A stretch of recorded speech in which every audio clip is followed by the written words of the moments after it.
Welcome to Tuesday Notary Titans. Today is Tuesday, January 20th. We are so glad that you guys are choosing to spend your afternoon with us. You are on TNT, the nation's longest running free coaching program for notaries. And I want to give a very special hello to anybody that is catching the replay on YouTube. We are so glad that you are joining us here. So, what is TNT? You are stepping into a mastermind filled with experienced pros, smart, curious notaries who actually want to see each other win. This is TNT. Think of it as the play by play of the notary business. We go live every week to break down what's working, celebrate real wins, and coach you through the strategies that keep your business moving forward, not stuck on the sidelines. Now, you're going to find all the rules and expectations about this call in the chat. Um, as room etiquette, any announcements or speaker information, we will make sure we copy over into the chat for you. And you also want to check that chat for any upcoming events that we are talking about.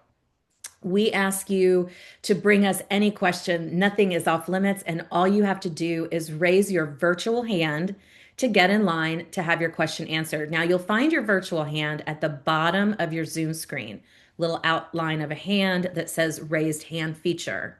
If you can't find it there, you might want to look under the word more and see if you can find it in there, even under reactions. Now, I want to introduce myself. I am Jen Neitzel. I'm the creator of Marketing for Notaries, co-creator of the Certified Notary Trust Delivery Agent Training Program, and author of On the Move. And I am joined by the GOAT herself, the one and only Laura Bewer. Hi, Laura. Hey all, how you doing? I am Good. so excited to be here this morning. I've had quite the busy day, and as we're talking, I'm clicking around and yeah, I'm not finding anything. Hold on, let me bring us back. I seem to have lost us. All I have is a big old fat chat there. There we go. Now I can pop us back out. Find us. There we go. Yeah, Well, now there we are. while we have you up, you have a new book that's out, and this is something that you guys need to be listening to. This is an important book. So, Laura, please tell us about it. Thank you so much. I am so excited and thrilled at the feedback I'm getting because it's exactly what I was hoping to accomplish. This is a field guide for notaries who want to work in hospital settings, hospice settings, skilled nursing, homebound signers. There are lots for you to know about besides how to be a notary in these particular environments. And so all of the questions I've received for the last 22 years, and I continue to get them, I realized I need to document this somewhere so that people can have access to it when I'm not doing this anymore. And so here comes the book. And it didn't start as a book, it started as just some tips. And then it got a little bigger. And pretty soon at the end of the year, it was like, dang, this is a whole book of stuff. So it's not a marketing book, it is a book to help you understand how to navigate these kinds of special appointments and what you can do to protect yourself because they can carry higher risk or the documents may carry higher risk. Mhm. And so I hope that when you read this book, you'll hear my voice in it and you'll feel like I'm right there with you. It's literally like having the goat in your back pocket.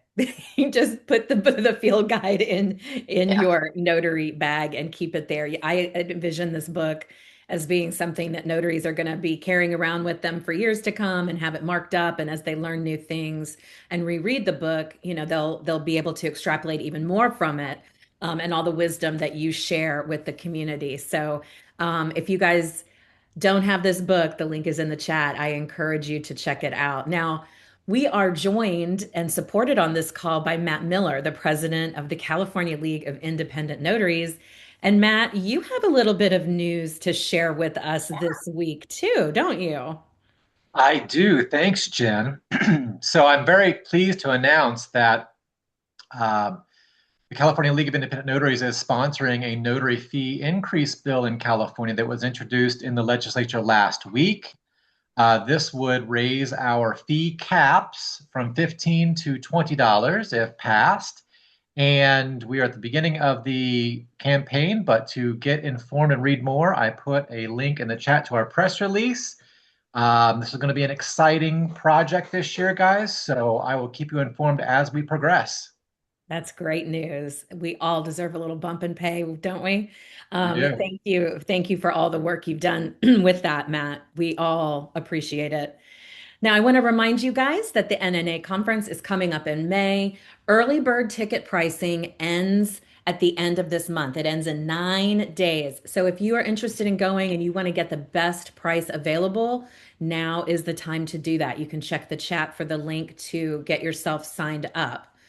Um, if you missed the CNTDA, the Certified Notary Trust Delivery Agent webinar that Laura and I hosted on Monday, you have another opportunity to join us on January 5th.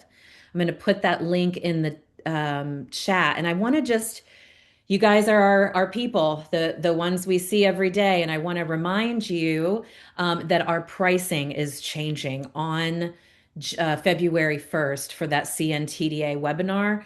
199 pricing is in effect through the end of this month, and it will not be lower this year. Just trying to be transparent with you guys. So check the chat if pricing is a concern for you, but you're interested in this certification, go ahead and give it a try. All right. Well, we have some exciting news today because we have a special panelist that is going to be hanging out with us today, and that is Lori Hamm. She is the executive director of the American Guild of Notary Professionals. Lori is the founder and executive director of the Guild, which is a national nonprofit organization created to elevate the credibility, competence, and public trust of America's notaries. Over the last year, Lori has led the development and launch of AGNP's National Credentialing Program, establishing professional standards, ethic requirements, and a multi-tiered framework designed to provide a clear, reliable way to identify highly qualified notaries. Drawing on more than 2 decades as Montana's notary administrator, including authorship of 17 editions of the Montana Notary Public Handbook, Lori brings deep regulatory and educational experience to the Guild's forward-looking mission. Her visionary work in notary leadership has been recognized nationally, including the receipt of the National Notary Association's March Fong Yu Award in 2021. Lori's focus remains simple: raising the bar for the notary profession by making excellence meaningful, visible, and verifiable. So, welcome, Lori Hamm, to Tuesday Notary Titans. We are so glad you're here. Thank you. I am delighted to have this opportunity. I've never really, had the chance to meet with this group, but I hear lots and lots of good things about it. This is a group that really is a tribute to the profession. You guys are recognized nationally as a great group. Everybody knows who the Tuesday Notary Titans are. That's And right. Well, we thank are the you for longest giving me running the free chance. coaching program in the country. So that's what makes it so exciting. Yeah, But Lori, I would love for you to tell us in your words. I read your bio, which is hugely you impressive. did. But tell me a little bit about the Guild and what your mission here is. What are you trying to accomplish with this? Thank you, Jen. The Guild is kind of the culmination of a long-standing observation that I had about notaries. Over the 20 years I worked with them, some days ready to choke them, and other days, you know, definitely giving them pats on the back. Because what notaries do is complicated, it's critical, and it's totally bewildering to almost everybody, including notaries. But over the years, one of the things that I kept going back to was there was a real gap that existed between the notaries who understood what their obligations and their job was and cared enough to do it right, and the ability of the public to figure out who those notaries were. Mhm. Okay. I was telling Jen before we started that because of a class of hers that I went to at NNA a couple of years ago, I actually developed my elevator speech for AGNP, and I'm going to share it with you, whether you Love wanted it. it or not. No, I definitely Because want to hear I think this. it kind of gets that message across in that brief time that you have while you're heading up to the third floor, right? So AGNP is a national credentialing organization that independently evaluates notaries based on their knowledge, their experience, their judgment, and their integrity. It's not about course completion. We don't train notaries at AGNP. We verify professionalism. It's a little different approach. AGNP exists to solve a simple but serious problem. Every notary is commissioned by their state commissioning authority, but there's never been a reliable way for the public or clients to tell which notaries are truly experienced, ethical, and professionally competent. You just took your test. You went in and you said, here, you notarized this, and you hoped it came back right. And the Mhm. reality for me, for 20 years, as I saw what came back, was that a lot of notaries were pretty clueless, Yeah. believe it or not. And understand when I started, most states had no training, no testing. California, North Carolina, I think there was one other that did something when Montana first, when I first got involved. And the industry, the profession has come a long way, but not far enough quite yet, really, because the notaries are getting commissioned and put out in the public, and they are what we like to call a danger to themselves and others. And so AG&P is designed to fill a gap there. The credentialing framework and our AG&P logo, our shield, is designed in a way to make notary professionals stand out and to be identifiable. Real easy to pick out the good ones finally. It gives clients a trusted benchmark. It gives the public confidence that the notarizations they rely on are trustworthy.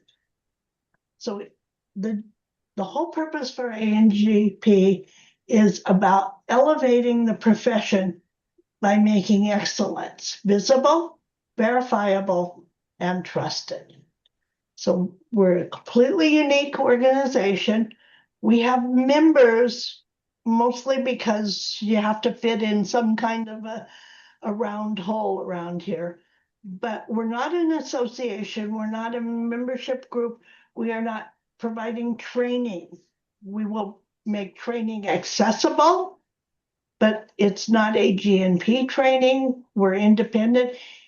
We are going for a national credentialing uh, credential that we will eventually attain. It's going to take a while because you have to have 500 people through the program before you can even, Ah, submit your final application. So, we need more notaries to get involved to get there. But it's a very rigorous program that says, we are totally in that space of evaluating those professionals who choose to join us. It's completely voluntary. Nobody's making you do it.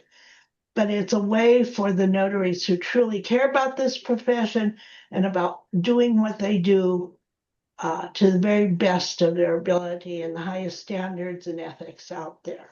I So love it. Well, that's, excellent job on your elevator pitch, Lori. I love it. I think we made it up to the top of the Empire State Building. Thank you for indulging me.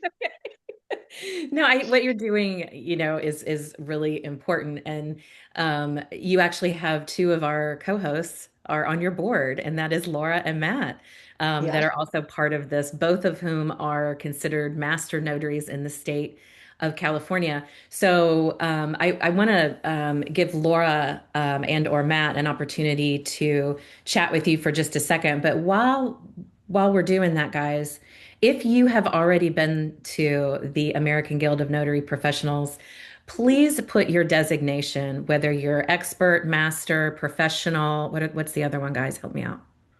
Apprentice. Apprentice. Put that in the chat so we can all see. Because the first thing Lori saw when she came into the room was some of you guys had your shields up on your Zoom screen, which was really exciting for her. So let's see in the chat who here is already a part of the guild besides our own Laura and Matt. Laura, did you I have any? see a few names I I remember. bet you do. I bet you Yeah. do. Laura, do you have any questions for Lori before we open up the panel discussion? Well, I think that notaries might want to know, uh, how do you become a member? What is it you need to do to even earn that designation? Oh, you join the guild. I noticed on the chat. Sorry, I was peeking. um, I go to our website at americannotaryguild.org, and when you hit the apply now, there's a button where you join because we have to have you start as a member legally, and then you'll download the contact information form. Um, I actually, this time we put together the dossier checklist of all the documents you'll have to provide us. During the first go around, things weren't quite so organized, and we learned a lot the first go around. That's what it was, and I think now it's a little bit more streamlined. You'll do the contact information form that gives us a lot about your history, your experience, what you've been doing, where you are, in your career. Gives us a better idea of that segment. Once that's turned into us and we've reviewed it and stuff, then we will send you the exam, which I know there's been a lot of chat about. It is a difficult exam.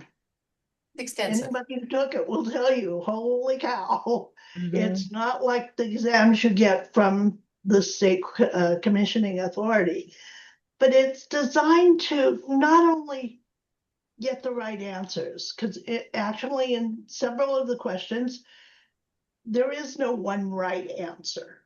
The test is designed to evaluate your thought processes and your approach to things, and are you the type of person who's going to find a way to get something done, uh, or you just kind of back off? And again, that's a personality thing. It's not necessarily right or wrong.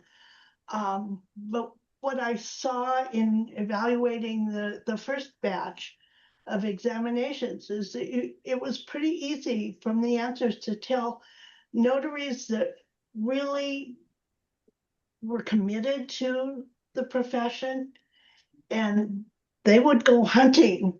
You know, you could see just by the way the question was answered, that they started off maybe down one little path and then thought about it and then kind of went a whole different direction, and would come up with the answers. And it was very, very enlightening to see the answers. Also saw people who probably didn't quite measure up. We had 58 people who were registered for the program the first go around, and there were 32 that we credentialed. It's not an automatic gimme.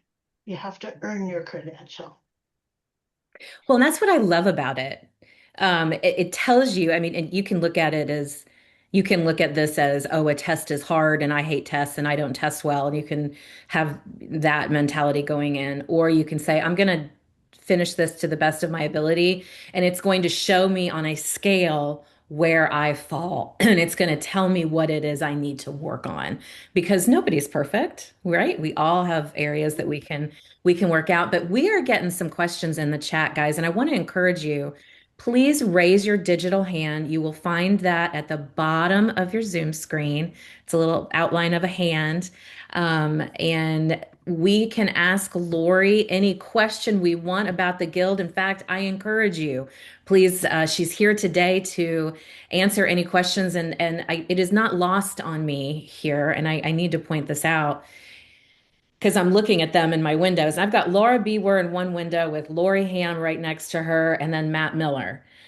You guys have the cream of the crop here with notaries across the country. This is your opportunity to ask any question and know that it is going to be answered by the best of the best. But we do have a question from Patty in LA. Hey, Patty. Hi, how are Hi. you? Nice to see you guys. Happy New Year. You as well. Um, I was wondering, well, somebody also previously asked are the benefits of joining? And then I was wondering, is there like a pre-study guide to prepare for the exam? Um, okay, let me do the first or the second question first. Sure. The test is open book. Okay. You are even allowed to use AI, although you have to cite it. If you use AI to answer a question, you have to cite exactly, what it was and where you got the answer. You can use handbooks, you can use, you know, very much we are encouraging notaries to use the statutes. Right. One of the things that was very evident from this first batch was notaries are relying on handbooks and what they've been told in trainings, and they've never read the statute itself. And so the questions in the revised test really are going to direct you more to that. So it's not like a study guide where you have to pass the test by answering the right answer kind of thing. We want your thought process. How are you going to respond when a situation comes up? How are Okay. if you're just spitting out oh, you can't do this because this, we can't use representative capacity or whatever kind of thing you've heard over and over again. That's not the answer we're looking for. We're looking for how are you going to address the customer's request? Got How are you it. going to fulfill it legally, properly, ethically? Or, if it's not possible, how are you going to refuse it in such a way that the customer now has a much better understanding of what we do and why we do it? Okay. Not just saying, oh, sorry, I can't do that. I can't take your expired driver's license. You give them a little bit more information about the why behind it. So those are the kind of things we look for on the test. It's Got it. not multiple choice. Promise you that. Okay. You Thank know, you. I just want to add to what Lori's saying. When you look at Facebook University and people are giving answers there, assuming it's even correct, what they'll do is they'll cite a statute, and that's all they do. Statute says yes, statute says no. And they don't offer you the ability to build your own decision tree on what part of the statute or what about the statute tells them that this is the right answer. Or is there a way to work around the statute? They just say, here's the statute, boom, that's it. Assuming they give you the right statute. And there is that. I do check on everyone. I'm getting really good on California's statute because there are so many of you. So many of us. But when somebody gives me a citation in an answer, I will go check it. And I have found people that really don't, they haven't read the citation because it really doesn't say what they think it says. Right. So, it's been a really interesting That right adventure. there is the importance of the value of that test.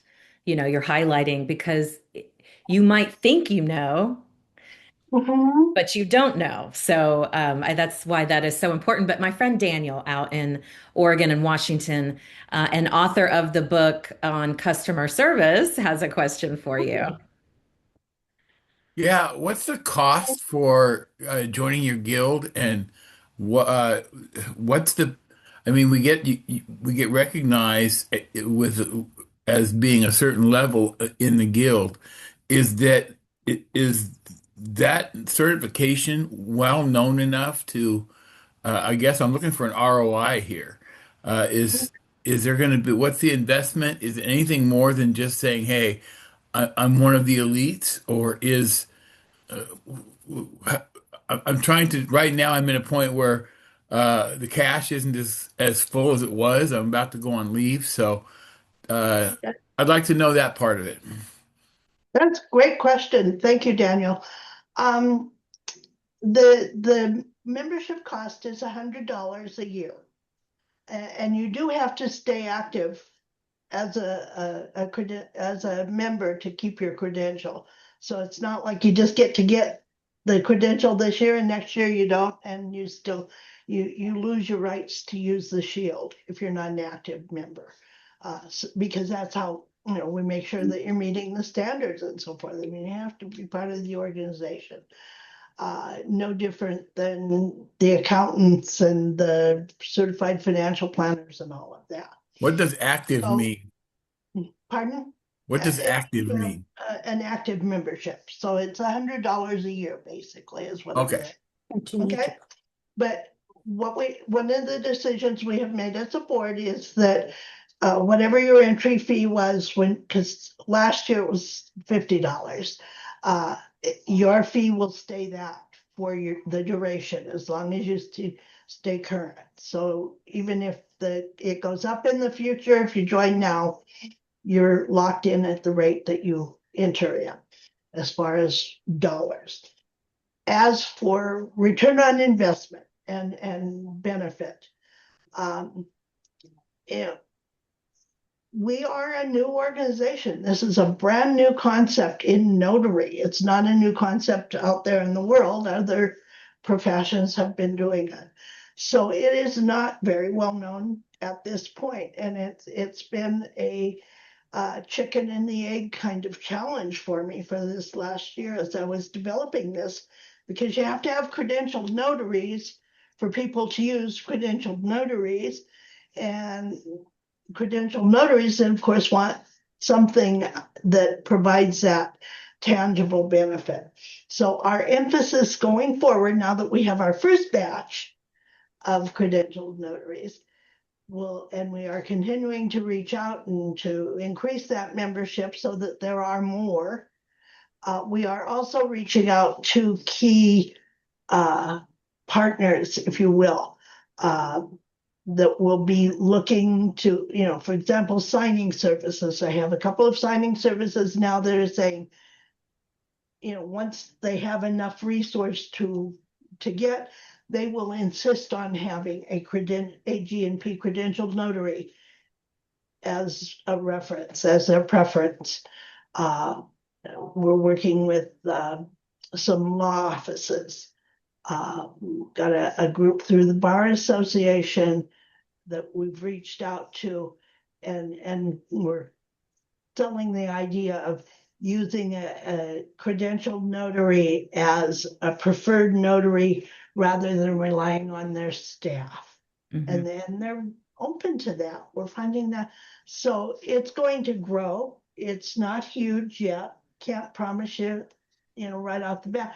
But the more people see that, and those of you on this call that have your credentials, I hope you're putting it on your website, on your marketing materials, and using that, because it just, I don't, around here on TV now, it's the Certified Financial Planners Group is doing huge nationwide advertising. Don't just go to any financial planner, go to your certified. And we are going to be working into that kind of a marketing effort, but we have to have the credentialed notaries to do that. So it's going to be a growth period for the next year and a half. But I think as more and more notaries are willing to take it's not really a risk, but it is an effort. And if you're willing to make the effort and commit the time to becoming credentialed, the return will definitely be there, because it's something people want. They want to know that they're getting a good qualified notary. Yeah. They want Yeah. the risk mitigation, they want the reliance, they want the trust. I want to make a comment on this question as well. So, Daniel, I've been wearing my master notary pin to appointments, and it has struck up a lot of conversation, particularly when I walk into private wealth banks and law firms, because they have clients that are sensitive or special, if you will, and they don't want just any random notary walking in on those clients. And so it will grow. You got to think about this like the National Association of Realtors, right? They advertise all the time, everywhere, saying, don't just call any realtor, call a member of our organization. So that's where this is going, but already it is getting traction. Yeah, and I think this is important to mention. Yes, Lori lives in Montana, but this is a nationwide guild, right? This is for every notary in America to be able to tell their potential clients, here's where I fall on this scale from master notary down to apprentice and, a few steps in between. And it is a way, just like any certification, it is a way of showing your what's important to you in this business and relaying that to your customer. And I think that's a really important thing to remember and you can't really put an ROI on that, right? Because I don't know how you measure that. If we figure out a way to measure that, I need to know. But um, Marilyn in Arizona has a question. And Marilyn, go ahead and unmute while you're doing that. I just want to remind you guys, Lori's here for all your guild questions and any other questions that you might have. You have is it just three master notaries now on the call? Got Lori, Laura, Matt. Do we have any Yep. other master notaries? Celicia? Alicia, Alicia. I'm not actually, guys. I'm not credentialed. No, I'm not I'm credentialed. not. I'm not eligible under the terms of our credentialing program to maintain independence. So Yeah. I'm not. Well, I love that you're applying the rules to yourself and not making an exception. That's amazing. Marilyn, what is your question? Question on the rules on the test, is it only for our own state rules, or is there certain rules that are different that are going to be on the test? The test, Marilyn, is designed to focus on your state rules. So, it'll ask for, in your state, can you do this? Or in your state, how would you approach this? So it's very state oriented. There are some things that are kind of universal in notary world, and those kind of come out, but you the focus is on the state you are commissioned in. We've had already some notaries who are commissioned in multiple states, and they have to answer the questions for multiple states. So we know, that they're operating, within the guidelines of each state, which has not been a problem, actually. They definitely know what the differences are. Okay, so they're basically all of our statutes that are in our notary handbook from our state that we're doing that we have to go by. So that's basically where all of our answers are pertaining to, is is when there's statutes, it's whatever we have that we have to abide by within our notary manuals. Notary manuals, notary, again, as I said before, your statutes are primary. There are some things that, you can go beyond that. But definitely your state statutes, your state handbook, NNA is certainly a reliable resource for you in certain situations, and you'll see when you see the test and anybody on here who's taken that, I don't think it was confusing at all as far as where the answers were to come from. So basically what we're doing, go ahead, I'm sorry. Christopher Carmen, who's here, he took the test from Florida. You didn't have any problem applying the Florida statutes and requirements to the test, did you? You can unmute Christopher if you want to answer. He might be frozen. He actually looks frozen. Oh, there he is. Yeah, he did. Yeah, Marilyn, we really designed the test to be very straightforward as far as what we're asking for. What we're looking for is that you know where to go find the answer. That's really what we're looking for. Hey, that's good. Okay, I was just curious on that. Okay, thank you so much. Thanks, Marilyn. Saskia, am I saying your name right? Yeah, it's Saskia. You did. Saskia. Yeah. Look at me. I always have to ask because everybody always gets my last name wrong, so I understand the pain there. But what is your question for us today? Okay. Hi, everybody. Lori, you answered most of my question. I'm dual commissioned. So the test would reflect both. But what happens if you add another state to it? Then what happens to your membership then? Let's say I add a third state. Alabama, here she comes, right?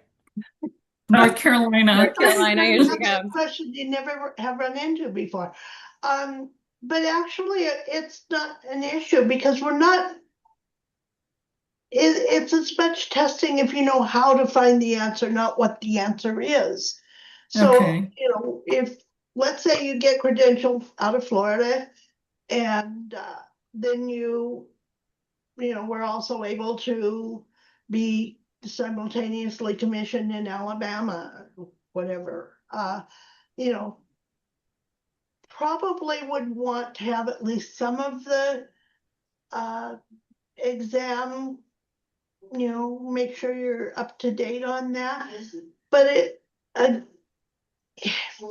as I said before, it's not about the answer, it's about your approach to answering the question.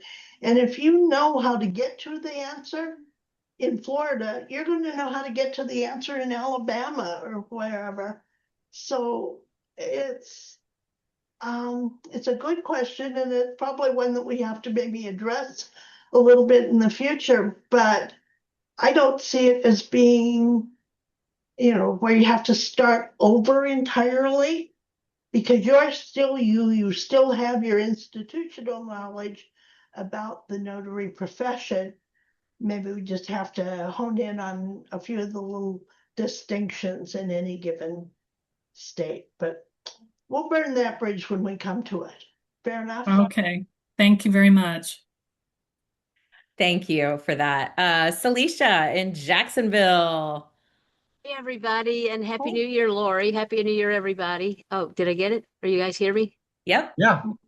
Well, I could not be more excited about this group or proud about this group because I love the credentialing part about this because it's just it pushes me. It pushes me to go farther, do more, be better, learn more, and I just absolutely love this whole thing. So much that I just bought a founding member partnership with you. Oh, bless you. Thank you. Because I truly believe that this is what it's about. I mean, it's the Bills, the Jens, the Lauras, the Matts, the Ronnies, the Beths, the all of you guys that know what you're doing and push us to know what we're doing. I mean, I just had a gal walk in and she had a will drawn up. And I got to the last page, self-proving affidavit. Now this girl has gone out and paid money to somebody that's drawing up a will for her. Do you think it had the correct notarial language on the bottom? No. No. And I know it's probably not going to happen, but what if just any notary signed it, stamped it, and away they go? And 5 years from now, this other lady's dead, and somebody looks up and says, "Oh, I'm sorry, this wasn't notary. You got to go find these witnesses because the notary didn't do the self-proving affidavit right." And then those witnesses are dead, and then you got to go to court, and then you got to get to probate, and all of the tumble down the hill that this little small fleck starts. It's going to be an avalanche by the time it's over and done with. Would it happen every time? No. Could it happen every time? Yes. And so just thank you so much for pushing us and for making us learn and having the abilities out there for us to learn, and the community. Like I said, I've never seen Montana before until I went out there a couple of years ago. And the opportunity, I mean, who would have known that I would have gone to Montana to a notary conference? I mean, the opportunities are just endless out there, and to make all of these connections, and I'm itching to get to Modesto. I just need an invite. Party at Laura's house in Modesto. Fly into SFO, I'll drive you over. That's what I'm looking for. That's what I'm looking for. We'll fly into San Francisco. But I just love this stuff, man. I just am eating it up. That's as we say in the South. And thank you guys all so much for pushing me to do right and be better. I appreciate it. Thank you for being open to doing better. I think honestly, Celicia, for being coachable in that way, and I'm talking as someone who goes through coaching myself, is when you set out to improve yourself every single day in some small way, that is the best a human can do in whatever capacity you represent yourself while you're here, whether that means you're a nurse, you're a notary, you're a doctor, you're whatever, a lawyer. As long as we're pushing ourselves to grow and learn, that's what life is about. But thank you for that. I appreciate it so much, Celicia. Melissa in California, what can we do for you today? Hi. Hi. Lori, in filling out the application, there's one part that says your notary laws, where to put the link in there, and then your handbook. But then there's statutes or states notary rules. I was confused about that one. Okay. Most states, I haven't run into one now. Yeah, you have administrative rules that also apply to your notary license. A lot of states, the notary rules are more involved with the fees you can charge and more of the nitty gritty stuff as opposed to the legal theory stuff. But the statutes aren't the only laws that you have to be aware of and know about. And a lot of times in the handbook, as notary professionals, we don't really carefully make that distinction for you. So you may not be necessarily aware of what's an administrative rule and what's a law. And that's one of the things that I noticed in the answers from the test, is that some people were struggling with that. But something you need to know is that there are various, like best practices, something like that. Well, Because we have an SPW. I was thinking of that. No, okay. That's not what she's talking about. Let me give you an example, Melissa. So in California, we have statutes, which you can look up on the CalEdge website. We have the handbook, which is a Mhm. combination of statutes and administrative rules. But here's a concrete example. The statute, so for example, statute 8211 talks about what fees, maximum fees you can charge. But also in California, notaries are forbidden from performing I-9 services. Now, that's not a statute. That's an administrative rule, which is also in the handbook. So that is an example of what an administrative rule is versus what a statute is. But an administrative rule is also a law. Yes, And yes, it has most the This is same not people a end up effect. statute. Yes, in trouble by violating an administrative rule. So you need to know that. And that's something that, quite frankly, in a lot of states is not necessarily clearly presented to notaries, under the auspices of there's so much that you need to know that, the really important stuff, which generally is the statutes. Although, if you run afoul of administrative rules, you could be in just as much trouble as the others. So, Right. Absolutely. another place you will find additional kinds of information that you need to be aware of would be that annual newsletter that Secretary of State puts out every year. And that's where you'll also find where they better define some of the terms, like attach. What does that mean? It means stapled. It does not mean paper clipped or any other form. So they will take terminology that isn't clear for us, and they will put it in this newsletter every year. It also is a place where they announce some of these rules as well that you might not see in the handbook. So if you're not doing, and it's on, all the back issues are there. You can go back from when they started and read every year. And they also go over the rules around journaling. And the journaling statute itself doesn't give you as much information. But if you go to their newsletter, they lay out an example. They tell you exactly what is meant. Okay. Thank you so much. I appreciate it. Thanks for your question, Melissa. Thank you, Matt. Guys, feel free to raise your hands. We've got Lori here to answer all of your notary questions or anything that you might want to know about the Guild. And Matt has put the California Secretary of State newsletter link in the chat. And I want you to know I've also put Lori's contact information in the chat, just in case maybe a question pops into your head later. And then I've got a link to the Guild that you guys can check out as well. So, Laura, Jen, if they have other questions, you don't have to have questions about the Guild. yeah, any Although question. this was our guest today and the highlight topic, if you came with a question you wanted answered that has nothing to do with that, please raise your hand because we're here for that as well. We do have a few questions in the chat while we're waiting for some folks to raise their hand. And I just want to give Lori the opportunity to address these. This one's from Larry.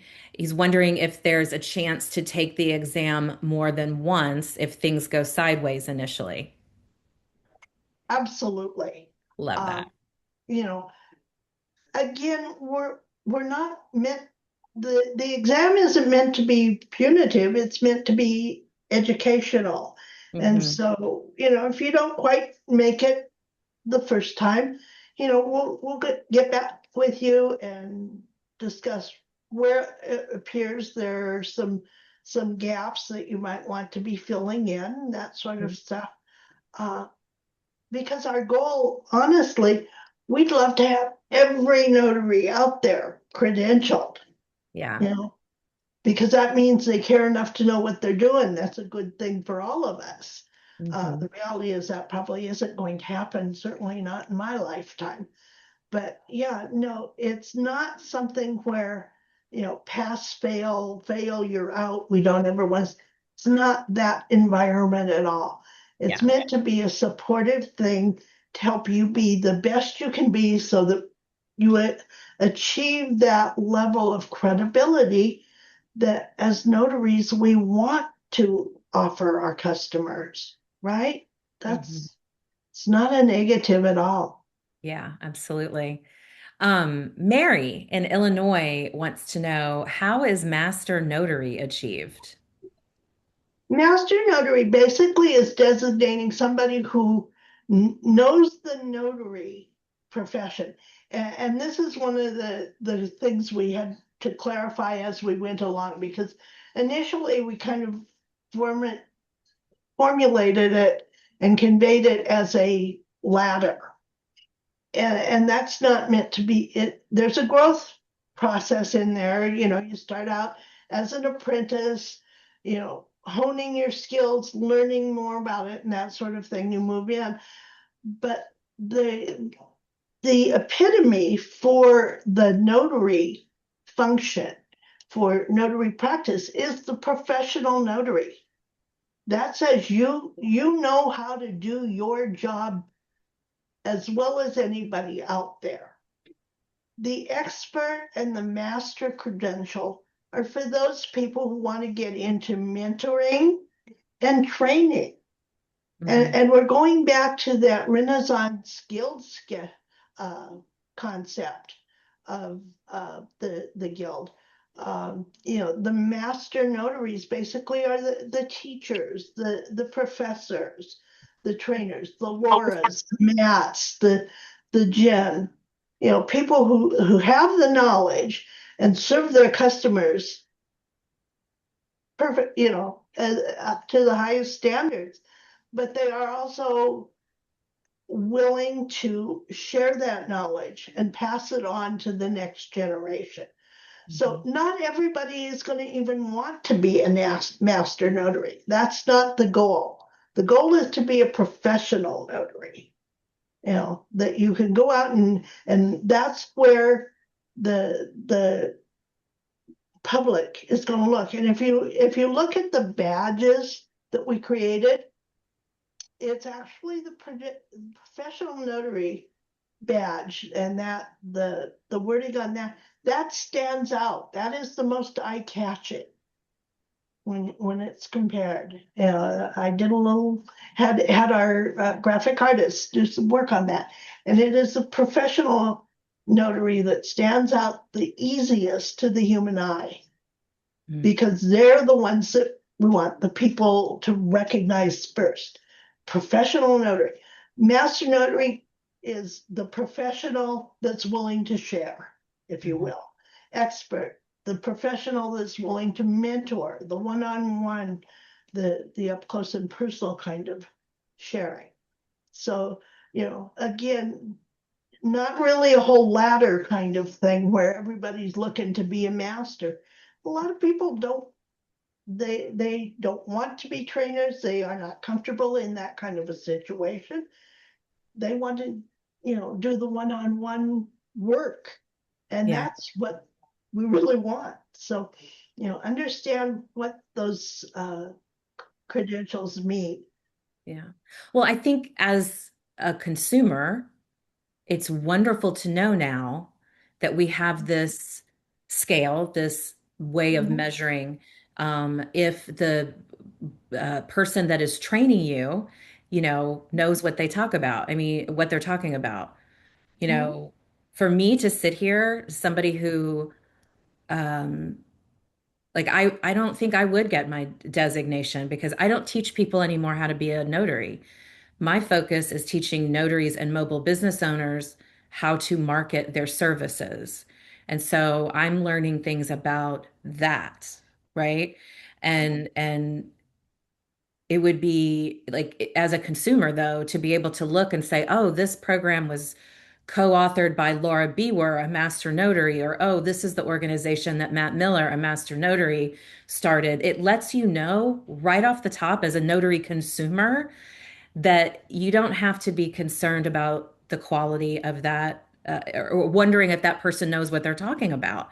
If you've never heard the name Laura Bewer or Matt Miller before, you can be, if that's possible, if you can be, you can be assured though by their designation, that they do know what they are talking about. And I think for us as consumers, that is an important distinction that we will see the benefits of over time as the organization grows, and more members are inducted. Is that the right word? That's the plan. And again, for notaries, the whole Facebook University issue that we've been dealing with, you're going to be able to see, yeah, this person is a master notary. They're qualified to provide you with those answers. They've got that experience and knowledge and ability to communicate to you. So, you can look at that, but we very carefully designed those badges so that the overall shape, the contours, the gold and purple, are easily enough recognized by the public. They don't have to get into the details. They don't have to know the difference between a professional and expert.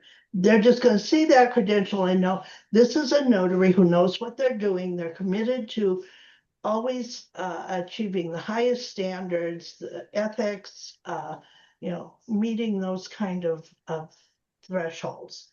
So, Exactly. Well, we've only got 4 minutes left in this call. This hour has gone by so fast, and we've got three hands up. So, Diana, what is your question? Lori, when you, I understand that you got different levels or statuses. So are you training and you're taking an exam for each one, or is that status or badge earned by whatever you score on your exam? Okay. Right now, for the first one, it was, we could evaluate you and see where you fit and what you were doing. I mean, obviously, if you've never done a training program before, you didn't hit the master category. It wasn't that hard. But going forward, you will be able to evolve from one to another as your goals evolve. And it won't be starting at the beginning and going through the whole exam.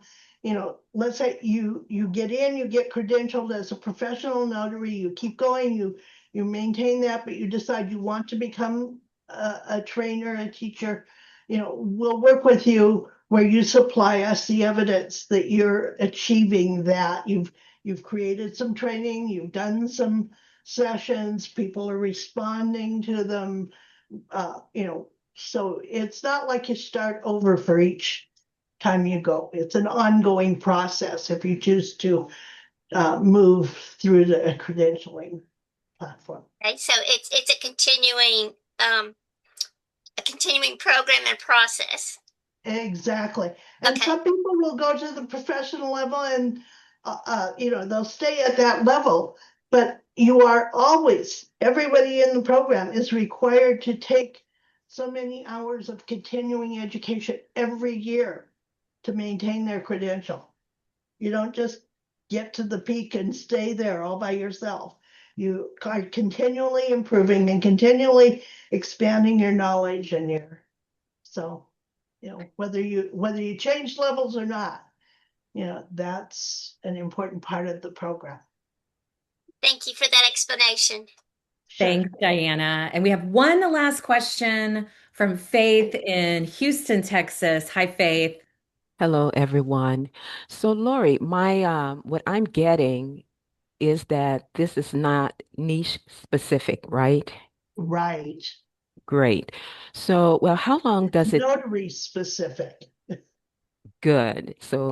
That's clear to me. So, but how long does it take to take the exam? And is it to be completed in one setting? Am I able to click out, take a break, and come back? Because when I'm hearing about essays, I kind of like to take a break from researching and then go back. Yeah, there's no time limit. Okay. Really, technically, the time limit is the 1 year anniversary kind of thing, although that's not really even hard and fast. What I'm seeing, and this is human nature. You tend to start and stop and not get back to it because real life keeps interfering. So you have to make the commitment that you're going to do it. But once you've gotten the exam, once you've submitted your contact information form, we've reviewed it and approved it, I send you the exam. There's no clock that starts really. It's you on your own. If you want the credential, you have to get the exam into us. we set a deadline for the first group basically at the end of the year last year because I've been around the block enough times to know that if people don't have timelines and deadlines, things don't get done. But you're really in charge of it. We will do a credentialing ceremony probably again in June and December. So twice a year we'll have the ceremony, but you can earn your credential in between that and get going on it and get your credential. And then we'll just do the formal announcement as part of the credentialing ceremony, which was kind of fun. I mean, didn't know I was going to do that until I said I was going to do it. And then I had to invent it. And I think that turned to be a fun little program to recognize everybody and the hard work they've done and what they've achieved. So I think we'll continue to do that probably twice a year. So, but you set your time schedule, you work on it, you know, definitely it's not sit down and do it all at one time. That'll blow your mind, literally. Well, If you try thank to you do so it. much, Lori, for that. And what a great call today. You guys really brought some great questions about the Guild. I feel like we all have a much better understanding of it now than we did just an hour ago. I want to remind everybody that there is a survey coming up after this call ends. It would mean a lot to Laura, Matt, and I if you would just take 2 or 3 minutes, fill that survey out with your honest opinions. It's anonymous, so it's okay. And I am going to let us close out today the way I always close us out by putting Laura on the spot. Laura, close us out today. You're on mute. I wrote one down and I left it in my kitchen. Oh, I don't know if I can remember it. Leadership is not about being in charge. Leadership is about taking care of those who are in your charge.